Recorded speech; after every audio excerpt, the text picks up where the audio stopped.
जय हिंद बच्चों। तो कैसे हैं आप लोग? आशा करते हैं कि आप लोग अच्छे होंगे। आज की इस वीडियो में हम जानेंगे मृदा के कितने प्रकार होते हैं और इसके साथ साथ हम जलोढ़ मिट्टी जिसको हम बोलते हैं एलुवियल सॉइल, इसके बारे में इन डिटेल चर्चा करेंगे। तो इससे पहले हमने बात किया था मृदा निर्माण के बारे में, मीन्स सॉइल को हम कैसे बना सकते हैं। तो सॉइल को बनाने के लिए हमें कहीं ना कहीं प्राकृतिक चीजों पर निर्भर होना पड़ता है। जैसे हमारा हो गया जलवायु, दूसरा समय, तीसरा होता है जैव पदार्थ हमें चाहिए, उसके अलावा चट्टान, क्योंकि जो मृदा का निर्माण होता है वो चट्टान के टूटने फूटने से ही होता है। उसके अलावा एक और कारक है जो है उच्चावच। तो अगर आप और ज्यादा जानना चाहते हैं मृदा के निर्माण के बारे में तो आप क्या कर सकते हैं, हमारा जो प्रीवियस वीडियो है उसको आप देख सकते हैं। इसके लिए हमारा जो भूमि संसाधन वाला प्लेलिस्ट है उसको आप एक्सेस कर सकते हैं। अगर हम बात करें तो जो मृदा निर्माण वो एक प्राकृतिक प्रक्रिया है जिसमें बहुत सारे कारक है जिस पर निर्भर करता है। हमने हर एक कारक के बारे में जितना जानना था उतना चर्चा की है। तो आज देखते हैं मृदा के प्रकार। अगर हम मृदा के प्रकार की बात करें तो जो मुख्यतः मृदा है वो हमारे 6 प्रकार के हैं। अब आपको हो सकता है कि जो आपके आसपास का जो रीजनल क्षेत्र है वहां पे आपको क्या लगेगा कि ये तो मृदा इस प्रकार का नहीं, तो थोड़ा बहुत क्या हो सकता है, डिफर हो सकता है, लेकिन वो कहीं ना कहीं इन्हीं 6 जो कैटेगरी है उसी का एक हिस्सा होगा, क्योंकि इसके भी बहुत सारे पार्ट होते हैं। जैसे हम बात करें जलोढ़ की, तो यहाँ पे क्या है, जो जलोढ़ मिट्टी होता है वो भी 2 प्रकार के होते हैं। एक होता है हमारा खादर और एक होता है बांगर। तो इसके भी थोड़ा सा आपको वेरिएशंस दिख सकते हैं, लेकिन वो कहीं ना कहीं इसी के अंदर आएगा। तो जो सबसे पहला हमारा है वो है जलोढ़ मृदा। अब जलोढ़ मृदा का जो निर्माण होता है वो कैसे होता है या कहां से आता है, तो ये जो है वो हमारी जो हिमालय की 3 मुख्य नदी है, गंगा हो गया, गंगा, सिंधु और ब्रह्मपुत्र। जब ये ऊपर से हिमालय से आती है तो क्या करती है, अपने साथ कुछ मृद जो होता है और जो पत्थर होते हैं, चट्टान होते हैं, उसके टुकड़े, उसको महीन कण को भी ले आता है। और साथ साथ जब नदी फ्लो करती है, जब धारा बहती है तो अपने साथ साथ कुछ जैविक पदार्थों को भी वो अपने साथ बहाकर ले आती है। और इस प्रक्रिया से जो मिट्टी का निर्माण होता है उसको हम बोलते हैं जलोढ़ मिट्टी। मतलब नदियों की तरह जब बहा कर लाई गई होती है कण बालू के, उसी को हम बोलते हैं जलोढ़ मिट्टी। मुख्यतः यही होता है। अब सिंपल से अगर हम बात करेंगे कि मिट्टी गंगा नदी हो गया, ब्रह्मपुत्र हो गया और ये जो हमारा हो गया सिंधु नदी, ये सब मिलके जो है वो कहीं ना कहीं उत्तर भारत जो है उसका एक मैदान बनाता है। तो जो आपका उत्तर भारत का जो भूमि मृदा दिखेगा, मिट्टी दिखेगा, वो आपका मुख्यतः क्या होता है, जलोढ़ मिट्टी होता है। खैर इसके बारे में हम जब जानेंगे तो हम जानेंगे। तो ये क्या हो गया, जो हमारा गंगा, ब्रह्मपुत्र और सिंधु नदी के द्वारा जो बहा के लाई गई थी सिल्ट कण जो हो गए, उसमें जैविक होगा, अजैव पदार्थ भी होंगे, उसको मिलकर क्या बोलते हैं जलोढ़ मिट्टी। और इससे क्या होता है, उत्तर भारत का, और इसका लगभग परसेंटेज देखें तो इसका लगभग लगभग 40% है। जितने भी हमारे भूमि है उसका लगभग जो मृदा उसका लगभग 40% जो है वो हमारा क्या है, जलोढ़ मिट्टी। इसमें 2-3 कहीं पे आपको 43% भी दिख सकते हैं, लेकिन ऑलमोस्ट क्या है, सेम है। अब आते हैं हमारी काली मिट्टी। तो काली मिट्टी क्या होता है, इसमें एल्युमिनियम और लोहा के जो अंश होते हैं वो ज्यादा होते हैं। क्या क्या उसमें होते हैं, एल्युमिनियम और लोहा के जो अंश होता है वो ज्यादा होता है, इसलिए इसका कलर जो है वो काली हो जाता है, इसलिए इसको हम काली मृदा कहते हैं। इसका एक और नाम है रेगुल मृदा, और यह जो कपास की खेती इसमें अच्छे से होती है। तो यह क्या होता है, मेनली क्या होता है, ज्वालामुखी से बनता है। किससे बनता है, ज्वालामुखी से, मतलब जो ज्वालामुखी निकलती है तो वर्षों बाद क्या होता है, ठंडे हो जाती, तो उससे जो मृदा का निर्माण होता है उसको हम बोलते हैं काली। और इसमें लोहा और एल्युमिनियम का जो मात्रा है वो ज्यादा होता है, लौह अंश की मात्रा ज्यादा होता है। इसमें कपास की खेती अच्छी होती है। पीली एवं लाल मिट्टी, ये वैसे क्षेत्र में होता है जहां पे बरसात जो है वो कम होता है, जो 100 सेंटीमीटर से भी जहां पे कम वर्षा होती है वैसे क्षेत्र में पीली एवं लाल मिट्टी पाई जाती है। अब आता है लैटेराइट, इसका मतलब होता है ईंट। तो जहां पे तापमान कम हो, सॉरी जहां पे तापमान ज्यादा हो, मतलब क्या हो, जहां पे तापमान बहुत ज्यादा हो वहां पे क्या होते हैं, लैटेराइट मृदा का निर्माण होता है, और इसका परसेंटेज बहुत ही कम है। दूसरा आता है हमारा मरुस्थलीय मृदा। मरुस्थलीय मतलब जो हमारा राजस्थान हो गया, हमारा कुछ गुजरात का कुछ पार्ट हो गया, यहाँ पर जो मिट्टी पाई जाती है उसको हम बोलते हैं मरुस्थलीय मृदा। और जो पर्वत क्षेत्र, जो पर्वतीय क्षेत्र हो गया, जैसे हमारे हिमालय का कुछ क्षेत्र हो गया, पहाड़ी इलाका में जो मिट्टी पाई जाती है उसको हम बोलते हैं पर्वतीय मृदा।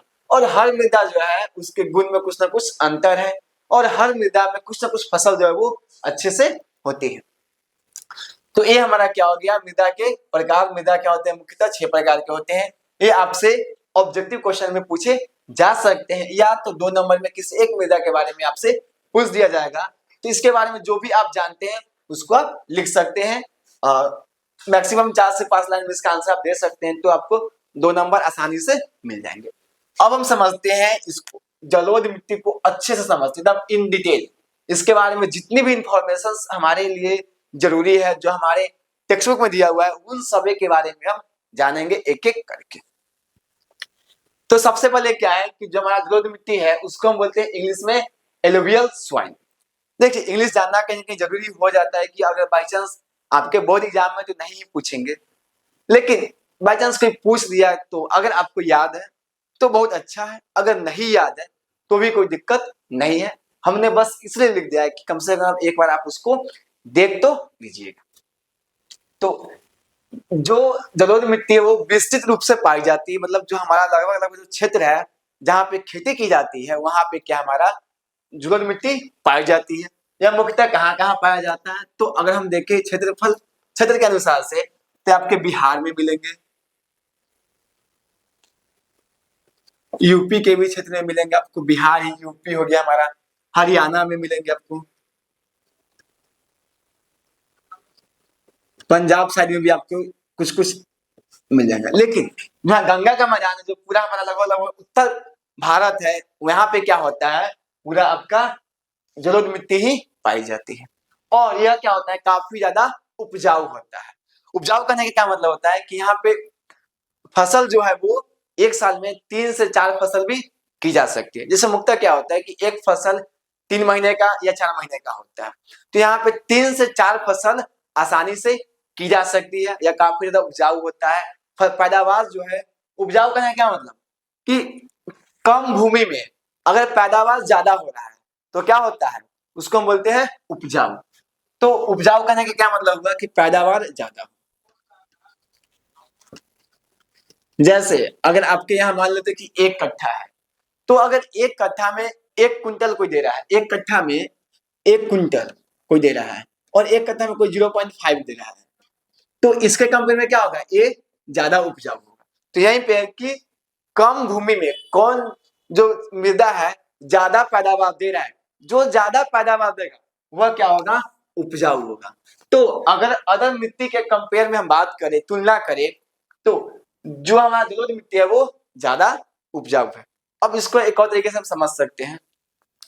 जैसे मान लेते हैं कि क्या करते हैं, आपके 2 दोस्त हैं, एक का नाम है राम और एक का नाम है श्याम, राम श्याम। अब दोनों के पास क्या है, 5-5 कट्ठा खेत है, ठीक है। और दोनों के पास क्या है, दोनों ने सेम मेहनत लगाया। राम ने भी सेम मेहनत किया, जो चीजें था मतलब सबको सेम कर दी, मतलब सबको हम कांस्टेंट कर दी, मतलब दोनों में से कोई अंतर नहीं, सेम सेम। जितना पानी समय से दे रहा है सेम पानी दे रहा है, जो बीज इसने डाला जो वो सेम बीज इसने, सब चीज को हम सेम कर दे। उसके बाद अगर हम पैदावार में अंतर देख रहे हैं तो वो अंतर किसके कारण होगा, मिट्टी के कारण होगा। तो आप देखते हैं कि सेम चीज आप हो गए और आपका दोस्त हो गया। अगर उसके लिए बात करेंगे तो दोनों अगर सेम स्कूल में है तो जो रिसोर्सेस है, जो स्कूल संसाधन दे रही है, संसाधन मतलब क्या, सुविधा है, संसाधन हमने ऑलरेडी पढ़ दिया। तो जो सुविधाएं दे रही है वो सुविधा क्या है, सेम है। लेकिन कोई क्या कर रहा है, ज्यादा समझ रहा है, कोई कम समझ रहा है। जो ज्यादा समझ पा रहा है उसका जो दिमाग है, उसका जो IQ लेवल है वो क्या है, तेज है, उसकी बुद्धि अच्छी है। तो सेम चीज, जो जमीन ज्यादा पैदावार देगी वो क्या होगा, उपजाऊ होगा। तो आई होप कि आपको उपजाऊ का मतलब समझ में आ गया होगा। ऐसे जो गांव के लोगों के बच्चे होंगे वो इसको आसानी से समझ जाएंगे, ठीक है। कि क्या कहते हैं, 1 कट्ठा खेत में अगर 1 कुंटल टमाटर हो गया तो उपजाऊ है, अगर 10 किलो हुआ तो वो उपजाऊ नहीं है।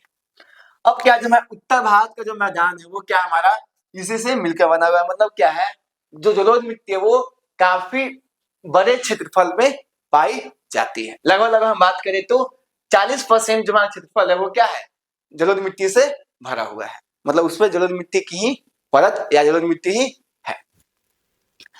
अब क्या है, जो इसका निर्माण होता है वो कैसे होता है, तो हिमालय से निकलने वाली 3 मुख्य नदी है, गंगा, सिंधु और ब्रह्मपुत्र। ये क्या होती है, हिमालय से निकलती है। और जब वो हिमालय से निकलती है तो उसका जो वेग होता है वो काफी ज्यादा क्या होता है, तेज होता है। अब जब किसी का तेज वेग होगा, जैसे अगर आप बात कीजिएगा तो आप बहुत स्पीड से उड़ते हैं और गाड़ी बहुत स्पीड धुरा उड़ता है, तो क्या जो मिट्टी है उसको भी लेके जा रहा है, कुछ उड़ा। तो सेम जब पानी जब बहुत ऊपर से गिरती है तो उसका वेग क्या होता है, बहुत ही ज्यादा होता है।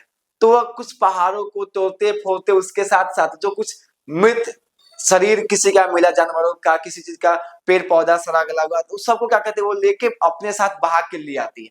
और जहां पे वो बहा एकदम एकाएक बाढ़ है तो क्या करते, जो मिट्टी है उसको तो ले गया, अब पानी धीरे धीरे आ गया, मिट्टी वहीं पे रह गया, या बाढ़ आ गया, जिससे बाढ़ आ गया, तो बाढ़ आता था क्या होता है, सभी में पानी का एक परत आ जाता है। अब पानी का परत आ जाता है, पानी तो क्या होगा, धीरे धीरे रिसर्स के क्या चल जाएगा, नीचे चल जाएगा, ग्राउंड वाटर बना देगा, भूमिगत जल बना देगा।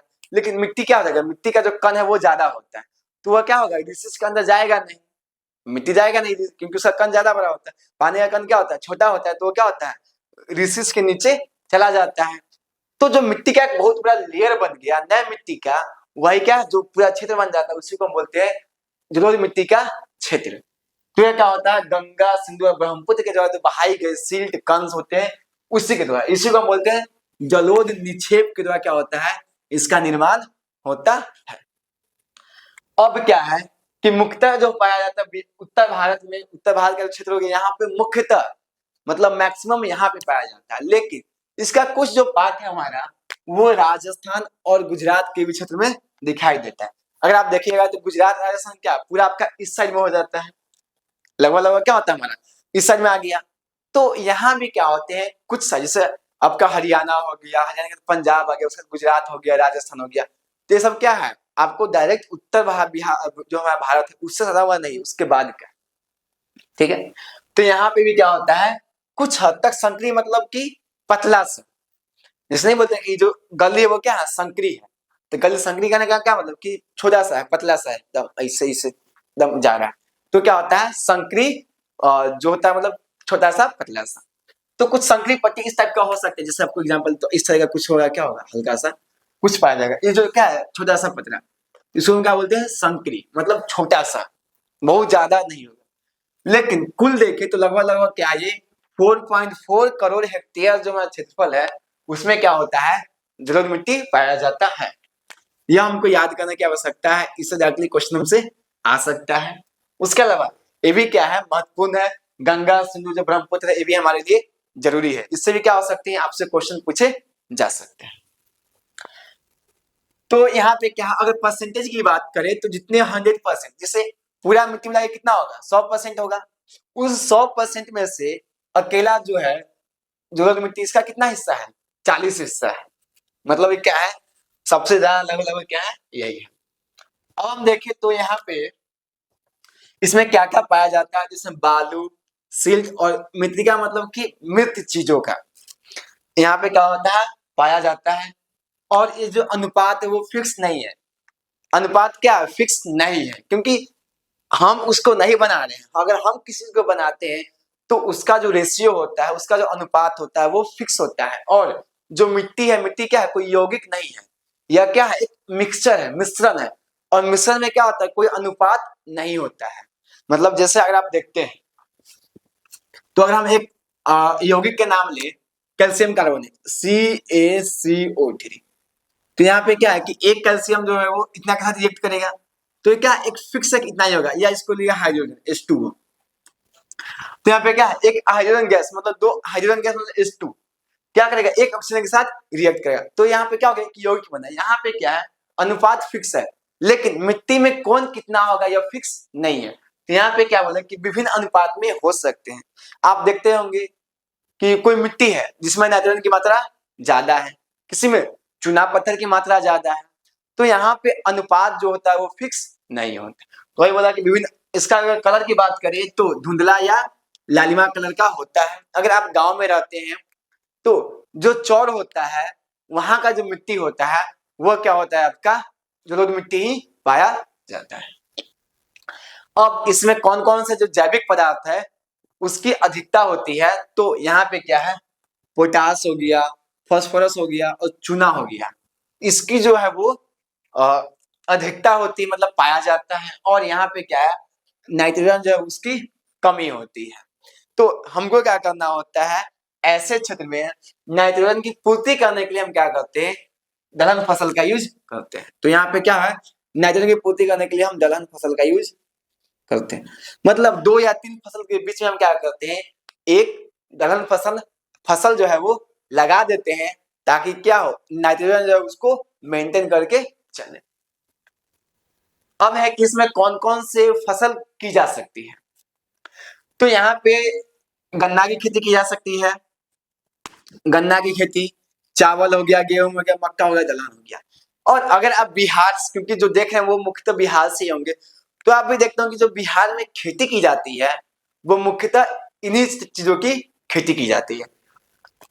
गन्ना की खेती भी बिहार में की जाती है, यूपी में की जाती है, और हमने बताया कि उत्तर भारत का मैदान चावल का खेती किया जाता है, गेहूं का, मक्का का, दलहन का। तो यहाँ पे क्या है कि उपजाऊ है, यहाँ पे क्या होता है गहन कृषि की जाती है। अब गहन करने का क्या मतलब हो गया, यहाँ पे दिख रहा है आपको गहन का क्या है कि 3 से 3 या 4 मतलब 3 से 4 फसल की खेती इसमें आसानी से की जाती है। एक साल में 3 से 4 फसल यहाँ पे लगाया जा सकता है। मुख्यतः हम कहीं ना कहीं अगर साधारणतः बात करें तो 3 फसल तो हम लगाते ही हैं, 3 फसल। अगर तंबाकू की खेती करना होता है किसी को तो वहां पे हम 2 फसल लगाते हैं, क्योंकि तंबाकू को क्या चाहिए होता है उसको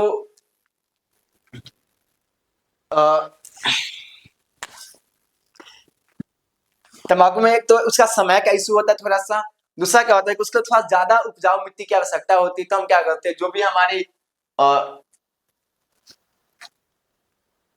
जो है भूमि है उसको हम पलती छोड़ देते हैं, ताकि उसका जो उसको हम क्या बोल सकते हैं उपजाऊ जो है वो रहे। यहाँ पे एक उसको हम बोल सकते हैं न्यूट्रिएंट्स जो है वो उसका मेंटेन है, जो पोषक तत्व जो है जमीन के लिए। हाँ यहाँ पे क्या हो जाएगा एक जो कोई मिस हो रहा था, जो मिट्टी के पोषक तत्व है वो क्या हो मेंटेन रह सके। क्योंकि आप मान लीजिए कि लगातार आप काम कर रहे हैं तो ठीक है आप बहुत क्या कहते हैं एनर्जेटिक, बहुत आपके पास एनर्जी, खूब एनर्जी है, फिर भी अगर आप कंटिन्यूअस काम कर रहे हैं तो आपको क्या होगा कहीं ना कहीं थकान होगा, आप बहुत इफिशियंसी से काम नहीं कर पाएंगे, आपकी जो क्षमता है वो कहीं ना कहीं कम जाएगी। तो तंबाकू में क्या होता है कि ज्यादा पोषक तत्व की आवश्यकता होती है, तो यहाँ पे क्या करते हैं एक थोड़ा सा हम गैप दे देते हैं, तो यहाँ पे हम 2 फसल लगाते हैं। अगर हमको चावल गेहूं इस टाइप का करना होता है 3 फसल हम आसानी से लगा देते हैं। तो यहाँ पे क्या होता है कि गहन कृषि की जाती है इन सारे क्षेत्रों में। अब अगर हम देखें उम्र के हिसाब से तो हमने क्या किया है जो जलोढ़ मिट्टी है उसको भी हमने क्या किया बांट दिया। आयु के हिसाब से 2 प्रकार के जलोढ़ मिट्टी होते हैं, एक होता है हमारा पुराना जलोढ़ और दूसरा होता है नया जलोढ़। अब पुराना में और नया में क्या अंतर है, तो एक तो पुराना जलोढ़ को हम बोलते हैं बांगर और नया को बोलते हैं खादर। ये बांगर है, ये क्या है खादर है। तो पुराना क्या होता है कि जहां पे बाढ़ का पानी जो है वो हर साल या 1-2 साल से ज्यादा बार नहीं आया। जैसे अगर आप देखिएगा तो जो पटना के आसपास के लोग होंगे या अगर आप बात कीजिएगा जो गंगा नदी किनारे वाले जो क्षेत्र होंगे वहां पे क्या होता है लगभग लगभग हर साल बाढ़ का पानी वहां पे आता है। तो जहां पे बाढ़ का पानी आएगा तो मान लेते हैं कि ये हमारा क्या है जमीन है, ये क्या हमारा जमीन है। तो यहाँ पे बाढ़ का पानी इसमें क्या होगा बाढ़ का पानी इस पूरे में फैल जाएगा। अब जैसे ही पूरा फैलेगा तो जैसे ही बाढ़ खत्म होगा धीरे धीरे क्या होगा पानी इसके नीचे चल जाएगा। अब इस पे क्या होगा एक नया लेयर आ जाएगा, क्या हो जाएगा नया परत आ जाएगा। तो ये जो नई परत आ जाएगी तो जिस जिस जगह पे नई परत हर साल लगभग लगभग आती है उसको हम बोलते हैं खादर। क्यों, क्योंकि यहाँ पे क्या है बाढ़ का पानी हर साल पहुंच रहा है, लेकिन जहां पे बहुत दूर है नदी से, गंगा नदी से क्या बहुत दूर है, तो बाढ़ बहुत विशाल रूप से नहीं आया, तो क्या होगा ये कम एरिया को कवर करेगा। तो यहाँ पे क्या होगा, बरसात का जो पानी है वो नहीं आ पाएगा। तो बहुत सारे ऐसे क्षेत्र होते हैं जो क्या होता है, गंगा नदी के किनारे से बहुत दूर होते हैं। तो वहां पे क्या होता है कि बाढ़ का पानी हर साल नहीं पहुंच पाता है। तो जो ऐसे मिट्टी होते हैं उसको हम बोलते हैं बांगर, या इसको पुराना जलोढ़ भी बोलते हैं। और अगर हम दोनों की बात करें तो ज्यादा उपजाऊ कौन होगा भाई, जहां पे क्या होगा, नए मिट्टी का जो परत होगा जहां पे ज्यादा जाएगा वो ज्यादा उपजाऊ होगा। क्यों? क्योंकि वहां पे क्या, एक नया स्तर, नया लेयर, नया जो परत है वो आ गया है। तो वही बोलते हैं कि दोनों की अगर बात करें खादर और बांगर की, इसको थोड़ा सा मिटा दें, हाँ नहीं रहने देते यहीं पे। तो अगर हम उपजाऊ की बात करें तो क्या है, जो हमारा नया जलोढ़ होता है, खादर जो होता है वो ज्यादा उपजाऊ होता है।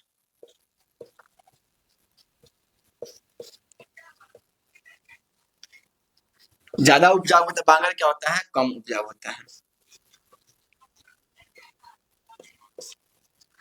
क्योंकि जहां पे नए नए मिट्टी के स्तर आएंगे वहां पे क्या होगा, उपजाऊ ज्यादा होंगे, जहां पे नहीं आएंगे वहां पे उपजाऊ क्या होगा, वो कम होगा। तो आपको लगभग लगभग क्या हमने पूरी तरीके से जो जलोढ़ मिट्टी है उसके बारे में समझा दिया है। अगर आपको इससे कोई प्रश्न है या कोई चीज नहीं समझ में आया है तो भी आप हमसे आसानी से पूछ सकते हैं, कोई दिक्कत नहीं है, हम आपको अच्छे से समझाएंगे। तो अगर हम फिर से एक बार समझ ले पूरे वीडियो को, अगर हम रिकैप करें कि क्या क्या हमने पढ़ा है, तो हम खुद से भी समझा सकते हैं यहाँ पे रख के भी, लेकिन थोड़ा सा हम आपको यहाँ पे दिखाएंगे ताकि क्या आपको आसानी से समझ में आ सके। और आज होली है फिर भी क्या करना है, कंसिस्टेंसी को मेंटेन करना है, तो पढ़ाई जरूरी है। और यहाँ पे अगर हम बात करें तो हम लोग को यहाँ पे मित्रगण है नहीं पंजाब में, तो हमारा होली ऐसे भी बिना रंग का ही मना है। तो चलिए पढ़ लेते हैं, इसलिए हमने क्या किया, लाल और काला से ही खेल ले रहे हैं। चलो, तो क्या होता है कि जो भारत में मुख्यतः जो मिट्टी के प्रकार होते हैं वो कितने होते हैं, 6। कितने होते हैं, ये 5 है और ये लगा के 6 हो गया। तो कितने हैं हमारे पास, 6। अब इसके नाम क्या क्या है, तो पहला है जलोढ़ मिट्टी, काली मिट्टी, लाल एवं पीली मिट्टी, लैटेराइट मिट्टी, मरुस्थलीय मिट्टी और पर्वतीय मिट्टी। ये कहाँ पे पाया जाएगा, पहाड़ी क्षेत्र में पाया जाएगा। यह कहाँ आ जाएगा, मरुस्थल में, जिसे मान लेते राजस्थान में हो गया। लैटेराइट मिट्टी क्या होता है, वैसे क्षेत्र जहाँ पे क्या हो, बहुत ज्यादा तापमान हो, मतलब वैसा जो विषुवत रेखा के पास में हो, या जहाँ पे ज्यादा गर्मी हो, जैसे साउथ की अगर बात कीजिएगा, दक्षिण भारत के कुछ क्षेत्रों में यहाँ पे क्या होता है, लैटेराइट मिट्टी पाई जाती है। पीली एवं लाल मिट्टी वहां पाई जाती है जहां पे क्या होता है, वर्षा कम होता है, और इन दोनों में क्या होता है, ह्यूमस और जैव पदार्थ है उसकी मात्रा कम होती है। मतलब जो सारे गले पदार्थ होते हैं, जो जीव जंतु होते हैं, वो कहीं ना कहीं इन दोनों में बहुत ही कम होते हैं। अब आ गया काली मिट्टी। तो काली मिट्टी क्या होता है, इसमें लौह और एल्युमिनियम की जो मात्रा होती है वो ज्यादा होती है। इसके साथ साथ क्या होता है, जब बरसात पहली बार आती है तो ये क्या होता है, बहुत ही गिल्ला हो जाता है, उसके बाद इसकी जुताई करना बहुत ही डिफिकल्ट है, क्योंकि बहुत चिपचिपा मिट्टी हो जाता है। आप अपने आसपास कुछ मिट्टी देखते हैं जो बहुत चिपचिपा हो जाता है, उसका भी जो मूर्ति बनाने में करते हैं, या फिर आप चूल्हा बनाने में भी इस तरह की मिट्टी का यूज करते हैं जो बहुत ज्यादा चिपचिपा हो जाता है। उसके बाद हमारे जलोढ़ मिट्टी, या तो हमारे उत्तर भारत का जो क्षेत्र है उसमें पाया, जैसे बिहार हो गया, यूपी हो गया, पंजाब हरियाणा के जो मैक्सिमम क्षेत्र है उसमें जलोढ़ मिट्टी पाई जाती है और काफी ज्यादा उपजाऊ होता है। अगर इसका प्रतिशत देखें तो लगभग 40% भूभाग में क्या होता है, हमारा जलोढ़ मिट्टी पाई जाती है। अब हम देखते हैं कि यह क्या होता है, विस्तृत, इसका जो क्षेत्रफल है वो काफी ज्यादा है और उपजाऊ भी है। उपजाऊ है इसलिए क्या होता है, यहाँ पे गहन कृषि की जाती है। उत्तर भारत के जो मैदान जैसे बिहार हो गया, यूपी हो गया, पंजाब हरियाणा, यहाँ पे क्या की जाती है, जलोढ़ मिट्टी पाई जाती है। अगर हम बात करें तो क्या हिमालय के गंगा, सिंधु और ब्रह्मपुत्र नदी के द्वारा जो जलोढ़ निक्षेप होता है, मतलब उसके द्वारा जब पानी के साथ जो क्या कहते हैं, गंदगी बोलिए या जो चीजें आ जाती है, सिल्ट कण हो गए, उसी से क्या होता है, इस मृदा का निर्माण होता है। अब आ गया हमारा कितना सा है, तो मुख्यतः तो यहाँ पे पाया जाता है, लेकिन इसका कुछ जो पोर्शन है वो कहाँ पे है, राजस्थान गुजरात में भी संकरी, मतलब हल्का सा पतला सा इस टाइप का जो क्षेत्र है वो पाया जाता है, एकदम पतला सा संकरी। अब ये क्या है, इसमें क्या क्या होते हैं, बालू, सिल्क और मृतिका, मतलब मरे सड़े गले पदार्थ का भिन्न अनुपात, मतलब अनुपात यहाँ पे कोई फिक्स नहीं है, क्योंकि यह क्या एक मिश्रण है और मिश्रण में अनुपात फिक्स नहीं होता। जैसे आपको शरबत बनाना है तो यहाँ पे कोई अनुपात नहीं होगा, किसी को कम चीनी चाहिए, किसी को ज्यादा, इस टाइप के चीजें। अब इसके हम कलर की बात करें तो इसका क्या होता है, धुंधला और क्या होता है, लालिमा कलर का पाया होता है। अब इसमें क्या क्या जो पोषक तत्व क्या क्या होते हैं, तो इसमें पोषक तत्व पोटास, फास्फोरस, चूना पत्थर, चूना जो होता है वो ज्यादा होता है, लेकिन इसमें क्या होता है कि नाइट्रोजन की कमी होती है और उसकी पूर्ति करने के लिए क्या करते हैं हम, दलहन फसल काय को लगाते हैं। उसके बाद इसमें क्या होता है, जैव पदार्थों की भी कमी होती है, जो सड़े गले जो पदार्थ होते हैं, उसके अलावा आपके हो गए मृत जो जीव हो गए, उस सब की संख्या इसमें क्या होती है, कम होती है। इसके बाद कुछ जो होते हैं वो हमारे लाभदायक जीवाणु कीटाणु जो होते हैं उसकी भी इसमें थोड़ी बहुत कमी होती है।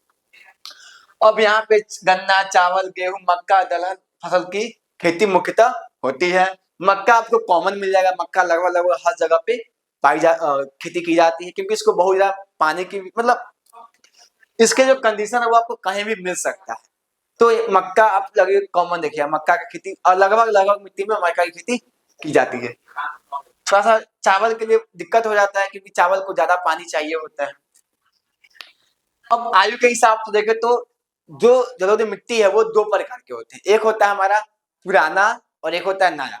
पुराना को हम बोलते हैं बांगर, नया को बोलते हैं हम खादर। नया जलोढ़ी मिट्टी का क्या मतलब होता है, जहाँ पे वर्षा मतलब बाढ़ का पानी हर आता है और जहाँ पे नहीं आता है। अब जो हमारा जहाँ पे बाढ़ का पानी हर साल आएगा वो क्या होता है, ज्यादा उपजाऊ होता है, मतलब जो हमारा खादर हो गया वो ज्यादा उपजाऊ होता है, बांगर कम होता है। हमने रिकैप भी कर दिया। इसके बावजूद भी अगर आपको किसी प्रकार के कोई डाउट्स है तो आप हमसे कमेंट बॉक्स के माध्यम से पूछ सकते हैं। तब तक के लिए स्टे मोटिवेटेड, कीप लर्निंग, जय हिंद।